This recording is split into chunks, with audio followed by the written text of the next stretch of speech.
बोली राघवेंद्र सरकार की।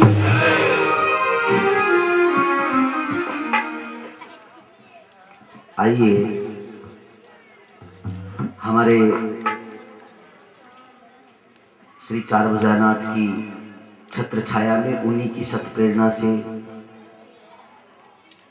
और हनुमान जी महाराज की परोक्ष अपरोक्ष उपस्थिति में उन्हीं की प्रेरणा से प्रमुख यजमानों के मध्य सुधी श्रोताओं के सहित एवं भारतीय संस्कृति की शक्ति भक्ति स्वरूपा माता बहनी मंचस्थ विराजित सभी संत महानुभाव और याज्ञवल्क्य मुनि को रोका और कहा, बोले बाबा मुझे कथा सुनाओ, संशय है। और उन्होंने उसी संशय को लेकर के कहा कि ऐसे हूं संशय कीनी भवानी, तुमने जैसा संशय किया है ना बिल्कुल वैसा का वैसा ही शंकर की पत्नी सती ने भी वैसा ही संशय किया था। तो अब आप एक चिंतन करने का यहां विषय है कि पूछी है राम कथा, लेकिन बाबा जी सुनाने लग गए शंकर जी की कथा। कितना एक संयोग बनाया है। राम कथा पूछिए, राम कवन पूछूं मैं तो ही, राम कौन है ये मैं आपसे पूछता हूं।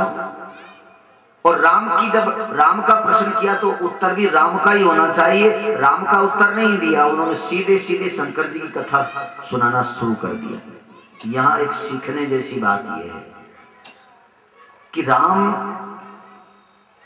यहां अगर राम का स्वरूप देखा जाए तो महलों में रहने वाले और एक राजा के पुत्र अर्थात राजसी वैभव और सात्विक वृत्ति तो है ही, उस स्वरूप का मामला है। लेकिन कथा शंकर जी की सुना रहे हैं। शंकर जी किसके प्रतीक है? वैराग्य के प्रतीक है, विरक्ति के प्रतीक।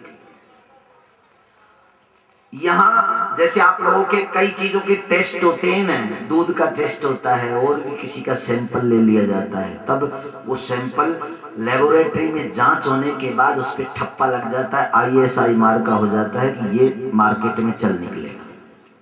अगर ऐसा नहीं होता है ना तो उसको मार्केट से आउट कर दिया जाता है। भले ब्लैक में बेचो कोई दिक्कत नहीं, लेकिन वो एक नंबर में नहीं रहता है। तो पूछी राम कथा।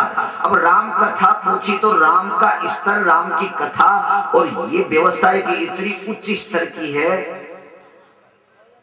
कि इसको सुनने वाला इसके योग्य है कि नहीं, इसका टेस्ट करने के लिए याज्ञवल्क्य ऋषि ने शंकर जी की कथा सुनाई। बोले जो अनुराग, जो प्रेम प्राप्त करना चाहता है उसमें वैराग भी है कि नहीं। कभी कभी क्या होता है, लोग प्रेमी हो जाते हैं और जब प्रेम छूटता है तब उनकी आंखों से आंसू भी छूट पड़ते हैं। तो बोले जो प्रेम जो लेना चाह रहा है वो वैराग्य भी ग्रहण कर सकता है कि नहीं। इसलिए विरक्ति की परीक्षा लेने के लिए सबसे पहले शंकर जी की कथा सुनाई। एक उत्तर। दूसरा इसी में राम का जो हितैषी या राम को जो चाहने वाले लोग हैं उनकी परीक्षा भी शंकर जी से होती है, क्योंकि राम से प्रेम हम करना चाह रहे हैं, लेकिन जब तक शंकर जी से प्रेम नहीं होगा तब तक हम भले ही राम से प्रेम करें लेकिन राम हमसे प्रेम नहीं करें। एक तरफा प्रेम हो जाएगा, क्योंकि संसार में 3 तरह का प्रेम होता है, एकांगी, उभयंगी और द्विअंगी। एकांगी प्रेम क्या होता है? हम ही हम चाहें और सामने वाला हमें नहीं चाहे। तो ये आजकल अगर ऐसा हो जाए तो लोग टेंशन में आ जाते हैं, लेकिन ये विशुद्ध प्रेम होता है, एकांगी प्रेम। और एकांगी प्रेम इस दुनिया में किसके पास है? वो केवल है चकोर के पास। चकोर पक्षी रात दिन चंद्रमा से प्रेम करता है, एक टकटकी लगा करके देखता है और कुछ खाता पीता भी नहीं, केवल हवा का भक्षण करता है। और कभी शमशान में कोई मुर्दा जलता है तो आप अपना सब चिता छोड़ के आ जाते हैं, हड्डियां जलती है, विज्ञान है, हड्डियों में फास्फोरस होता है और फास्फोरस के जो ही ऑक्सीजन टकराएगी वो चांदी की तरह बहुत जोर से चमकने लगता है। ऐसा लगता है दूर से जैसे चंद्रमा का टुकड़ा टूट करके धरती के ऊपर गिर गया।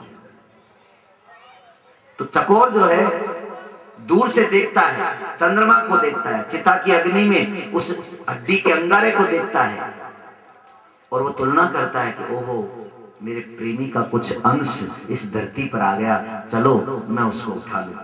और उस मुगालते में वो जाता है, अंगारे को उठा के खा जाता है, प्राण त्याग देता है। कितना उच्च कोटि का प्रेम है। चंद्रमा कभी उससे आकर के राम राम नहीं किया। आज तक, सतयुग से लेकर के आज तक उसने ये नहीं पूछा कि तू मेरे से इतना प्रेम करता है, लेकिन फिर भी वो अपना प्रेम कभी नहीं छोड़ता है। उसको ये इच्छा नहीं है रिटर्न की, वो भी मुझे चाहे, बस एक तरफ का प्रेम। एक ऐसे आप देखना पक्षी है जो केवल स्वाति की बूंद को ही प्राप्त करता है, और वो स्वाति की बूंद प्राप्त करता है, उसके अलावा दूसरा पानी नहीं पीता है। एक बार गंगा जी के किनारे एक पेड़ के ऊपर बैठा, किसी बहेलिए ने एक बाण मारा और वो गंगा जी में गिर गया। अब गंगा जी में गिरा तो उसने चोंच बंद कर ली। उससे पूछा कि गंगा जी ने पूछा, बोले तू कितना मूर्ख है, लोग मरने के बाद भी हड्डियां मेरे अंदर डाल देते हैं तो मैं उसकी मुक्ति कर देती हूँ, और तू जीते जी गिरा है और एक बूंद मेरी तेरी चोंच में नहीं जाने दे रहा है। अरे मेरी एक बूंद ले ले, तेरी मुक्ति हो जाएगी। तो उसने चोंच तो नहीं खोली, लेकिन हृदय से उसने गंगा जी से कहा, बोले माँ तू कह रही है सही है, लेकिन मैं भी तो सच्चा प्रेमी हूं।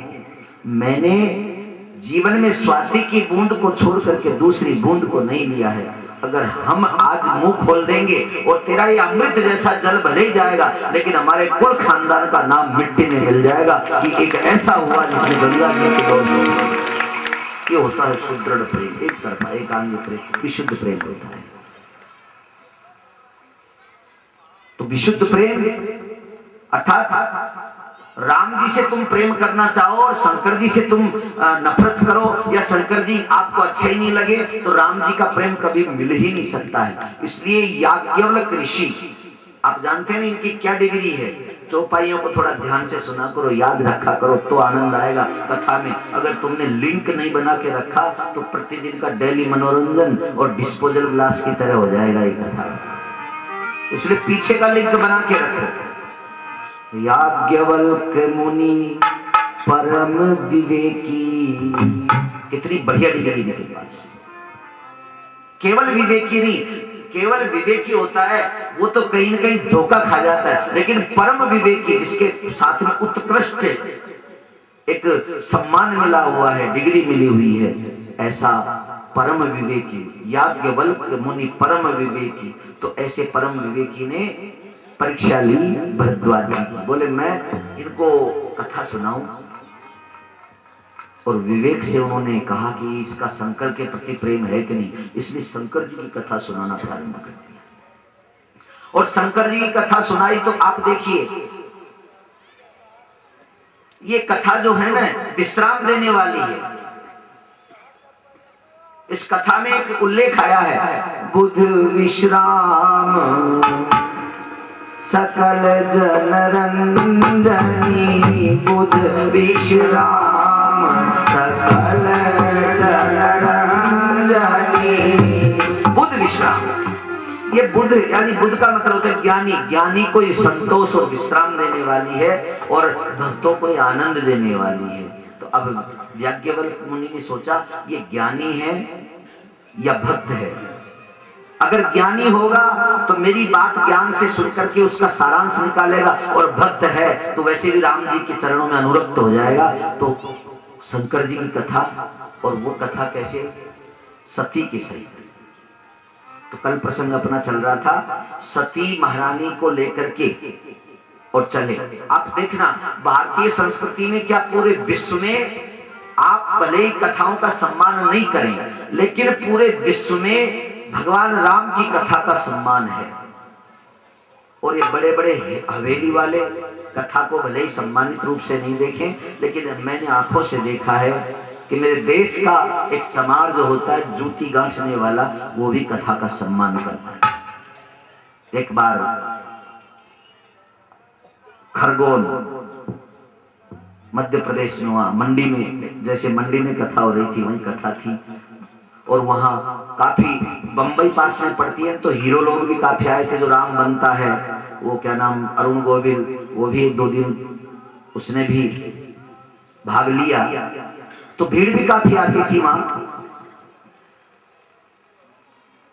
बाहर एक चमार की दुकान थी, जूती का काम करता था, गांठने का। कोई सज्जन आ रहे थे, उनके जल्दी जल्दी दौड़ने में, जगह रोकने के चक्कर में जल्दी दौड़ रहे थे, उसकी चप्पल टूट गई।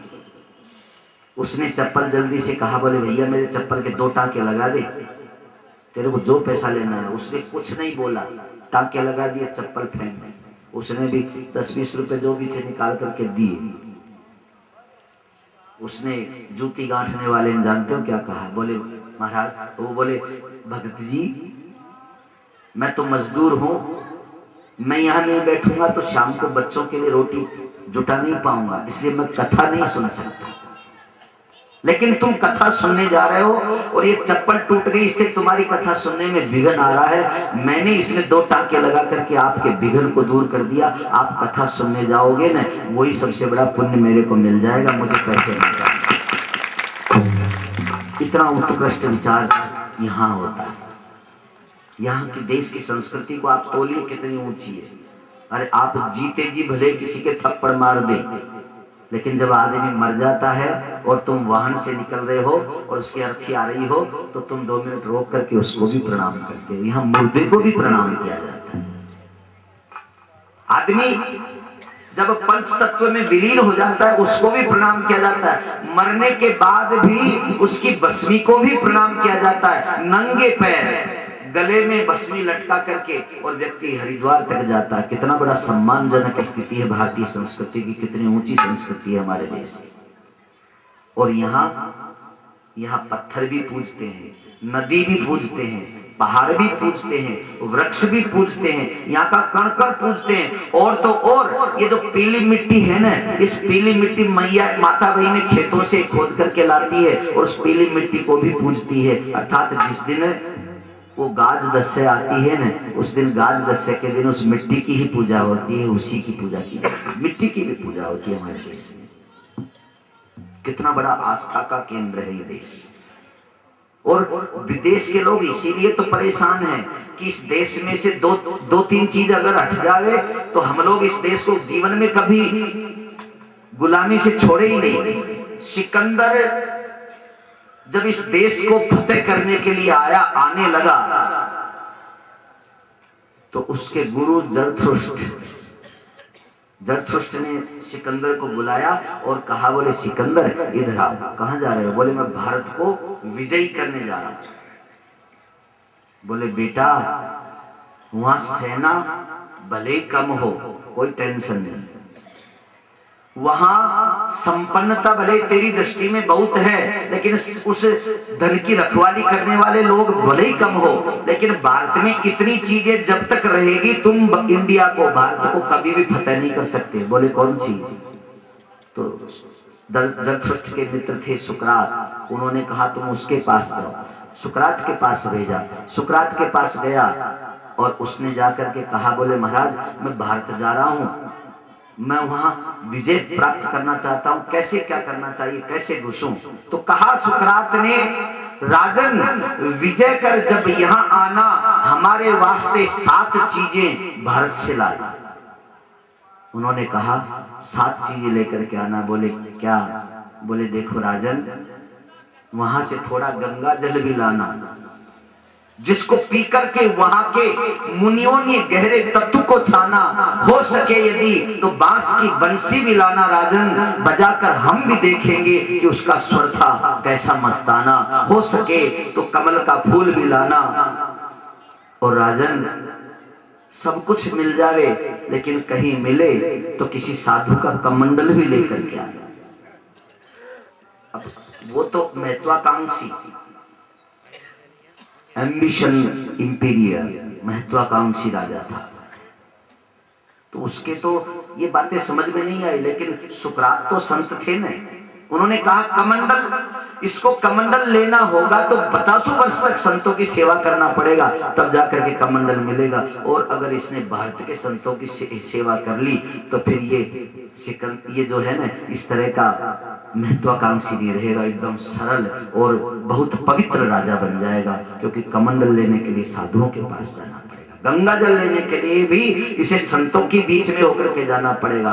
बांसुरी अगर ब्रज में जाना है तो वहां तो सभी संत हैं, ब्रजवासी सभी प्रेमी हैं, सभी संत हैं। इतनी भीड़ में ये कैसे अपने आप को संभाल पाएगा, इसलिए भारत में उलझ करके रह जाएगा। ये तमाशे प्रेम के ख्वाबे और खाली थे, और सिकंदर जब चला दुनिया से तो दोनों हाथ खाली थे, खाली हाथ लेकर के चला गया। इससे कुछ नहीं देखेंगे। इस दुनिया में जो भी कुछ है, जो भी कुछ तत्व है, वो सिर्फ भगवान के साथ प्रेम करने में और इस देश की संस्कृति को पूजने में है। यहाँ कथा सुनने की जो बात है, तो बोले जब तक सत्संग नहीं करें, जब तक उस चीज को ग्रहण नहीं करें, तब तक भले ही तुम कितने ऊंचे पद पे क्यों न हो, वो सम्मान तुमको नहीं मिल सकता है धर्म क्षेत्र में जो सम्मान होना चाहिए। आज सती देखिए कितना बड़ा नाम था, मैंने कल आपको निवेदन किया। जब चली कथा सुनने के लिए, अब एक बात विचार करें, 100 करोड़ रामायण लिखी शंकर जी ने, और 100 करोड़ रामायण लिख करके अपने हृदय में धारण कर लिया। अब 100 करोड़ रामायण लिखने के बाद हृदय में धारण कर लिया, उसको कभी नहीं सुनाया, और इतने बड़े मानस के रामचरितमानस के रामायण के रचयिता भोले बाबा कथा सुनने के लिए जा रहे हैं। यानी हिमालय पे बैठा हुआ आदमी समुद्र के किनारे जा रहा है। हिमालय बहुत ऊंचा है, समुद्र बहुत नीचा है, लेकिन यहाँ सीखने जैसी बात है कि प्रभु की कथा का कितना गौरव है कि ऊंचे से ऊंचे पद पे बैठने वाला व्यक्ति भी प्रभु के प्रेम के कथा रस के माध्यम से नीचे उतर जाता है, वो भी अपनी पदवी छोड़ देता है। लेकिन जिसके पूर्वाग्रह, जिसके ग्रह विचित्र होते हैं, उसको बात समझ में नहीं आती है। आदमी सोचता है मैं बड़ा हो जाऊं, लेकिन वो बड़ा नहीं हो सकता। राम करे चाहई सोई होई, और करे अन्यथा अस नहीं होई। भगवान की इच्छा होगी तो तुम बड़े हो जाओगे, और इच्छा नहीं होगी तो लाख कोशिश कर लो, नहीं होंगे। ऐसा महात्मा लोग एक मनोरंजन करते हैं, बोले परमात्मा 2 बार हंसता है। 2 बार कब हंसता है? एक बार तो वो तब हंसता है जब वो किसी की स्थिति बिगाड़ने लगे और उसके मित्र, सहयोगी और रिश्तेदार उसको ये कहे चिंता मत कर, हम हैं ना तेरे साथ में, तब ऊपर वाले को हंसी आ जाती है। बोले मैं बिगाड़ रहा हूं और तुम इसकी बना दोगे, तब उसको हंसी आ जाती है।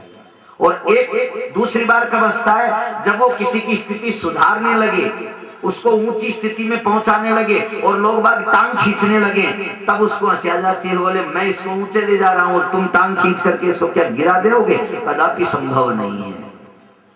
तो 2 बार परमात्मा को हंसी आ जाती है। हम लोग हंसी के पात्र न बने, हम लोग ऐसी एक जीवन में मर्यादा और ऐसी एक नीति हमारे जीवन में उतारे, उस नीति और मर्यादा के आधार पर हमको यहाँ भी सम्मान मिले और ऊपर वाले के यहाँ भी सम्मान मिले, दोनों जगह के ऊपर सम्मान मिलना चाहिए। अभी कभी कोई चीज अगर समझ में नहीं आए ना, तो उस चीज को आप गौण कर दो, उसके ऊपर विचार मत करो, जितना समझ में आए उतना ही पकड़ो। शंकर जी लेकर के चले संग सती जग जननी भवानी। अब देखो शंकर जी आ रहे हैं तो केवल 2 अक्षर और उधर 4-5 अक्षर की इतनी बड़ी डिग्री। आए कथा नहीं सुनी, उसके बाद जाने लगे तो मुनि सन विदा मांग त्रिपुरारी, और संग चले ले दक्ष कुमार। सती को साथ में लेकर के वापस चल रहे हैं। अब शुरू होता है इनका स्वरूप। जब ये आगे बढ़े तो एक बात मैंने परसों के दिन की कथा में आपसे कही थी कि जब भी भगवान की चर्चा सुनो, जब भी सत्संग सुनो, ज्ञान की बात सुनो, तो भैंस की तरह सुनना चाहिए। भैंस जैसे एकाग्रचित होकर के चारा चलती है, ऐसे एकाग्रचित होकर के तुम भी भगवत कथा का चारा चरो, खूब खाओ, यानी खूब सुनो, और इतना सुनो कि भले तुमको, जैसे भैंस ज्यादा खाए तो उसके नथुनों में होकर के वो बाटा निकलने लग जाए, लेकिन वो चरना नहीं छोड़, तो तुम्हारे भी अजीर्ण हो जाए, इतना सुनो, और उसके बाद फिर उसका रस बनाया जाए। तो हमारे भोले बाबा ने बड़े भाव के साथ में उसको सुना, चले। लेकिन एक चिंतन है, कथा सुन करके जाते हैं ना, तो यहाँ देखना, तुम लोग जब यहाँ से जाते हो तो जो ही पंडाल से बाहर निकलोगे, यानी इस 33 करोड़ देवताओं की जो रेडियस है, इससे जब तुम बाहर निकलते हो तो तुम्हारे ऊपर वापस तुम्हारा क्लाइमेट, तुम्हारा वातावरण और जो तुम्हारी पुरानी हवा है वो असर कर देती है, और 2 मिनट में गेट के बाहर होते तो गो टू पवेलियन, मामला ही खत्म। और उस जगह क्या होता है, बोले जो तो आरती बोलते हैं ना, अपन तेरा तुझको अर्पण, क्या लागे मेरा, सब कथा यहीं की यहीं अर्पण। गेट के बाहर बोले महाराज हम लेने कुछ नहीं जा रहे हैं, तुम्हारी कथा यहीं छोड़ के जा रहे हैं, ये चोरी का नाम मत लगा देना, सब ईमानदार हैं। और माता बहनें तो यहाँ से उठती है जब कपड़े और झड़कारती है, बोले कहीं फंस के नहीं चली जाए कोई कथा। अब बताओ ऐसी स्थिति में अपना कल्याण कैसे हो सकता है।